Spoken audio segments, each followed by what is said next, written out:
just beat the devil out of it. Okay. Tell you what, let's take our liner brush. I'm going to dip it right into some paint thinner and go into the brown color. This is the two browns, dark sienna, Van Dyke brown. I want this to be thin like ink. Turn the brush, that brings it to a nice sharp point. Turn it. See, there's a long bristles on this brush. Okay, now then, let's go up in here.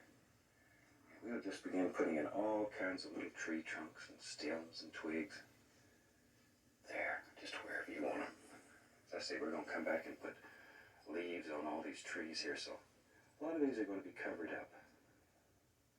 But even if they're covered up, if you get some practice, your time's not wasted. Any time that you learn, you haven't wasted your time. And painting is like everything else. The more you practice, the easier it becomes, and the better you get, the more confidence you have. And half of painting is just being confident. Just believe in yourself. Believe that you can do it, because you can. You really can. You can do anything. There we go. Let's put, see, some people like to start at the top and come down. Some start at the bottom and go up. Just, however, try it both ways. Whichever way works the best for you is the right way. There. Now when you're doing this, if your paint doesn't flow, if you have troubles making it flow, then all you have to do is add a little bit more thinner. A little bit more thinner, because if the paint's thin enough, it will flow on here. There. And remember, trees grow every which way. There we are. Let's have one up here in this old big one. Make him big and strong. There. See, and this is where, if you sort of have a little nervous twitch to your hand, you're ahead of everybody else. Because it gives these tree limbs some character, makes them interesting. They're just not old straight sticks. There we are. Wherever. Okay, now then. Tell you what, let's do. Let me grab a 1-inch brush here.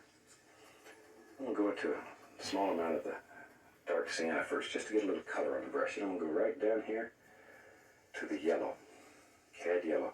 And the only reason I put that dark sienna on there first is to dull this yellow. I don't want it too bright. This is cad yellow, yellow ochre, Indian yellow, little touch of the bright red. And we're going to use all these colors. Let me grab a little of the red over here. Ooh, that's pretty. This is going to be a fall scene. We need a lot of that. Now then, let's just start picking out some highlights. Take just the corner of the brush and just begin creating all kinds of just beautiful little leaf patterns here. Just the corner of the brush is all you need. But worry about form and shape. Don't just throw them in at random. There we go. And when you're doing fall pictures, you can have 2 or 3 different colors on the same tree. There. Sometimes you'll see trees that just certain parts of it are bright red or yellow or gold. Fall paintings are so pretty.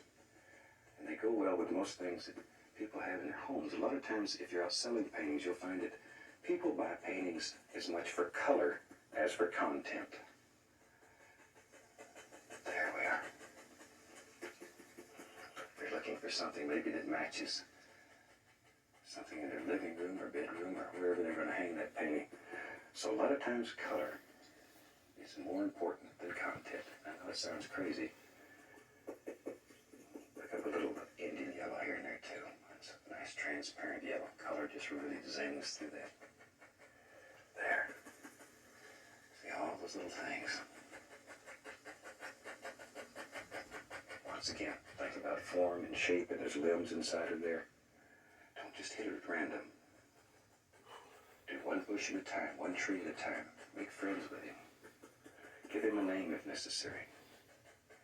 That's all right. As we mentioned before, if you're a painter, people expect you to be a little different, so you can get away with things like that.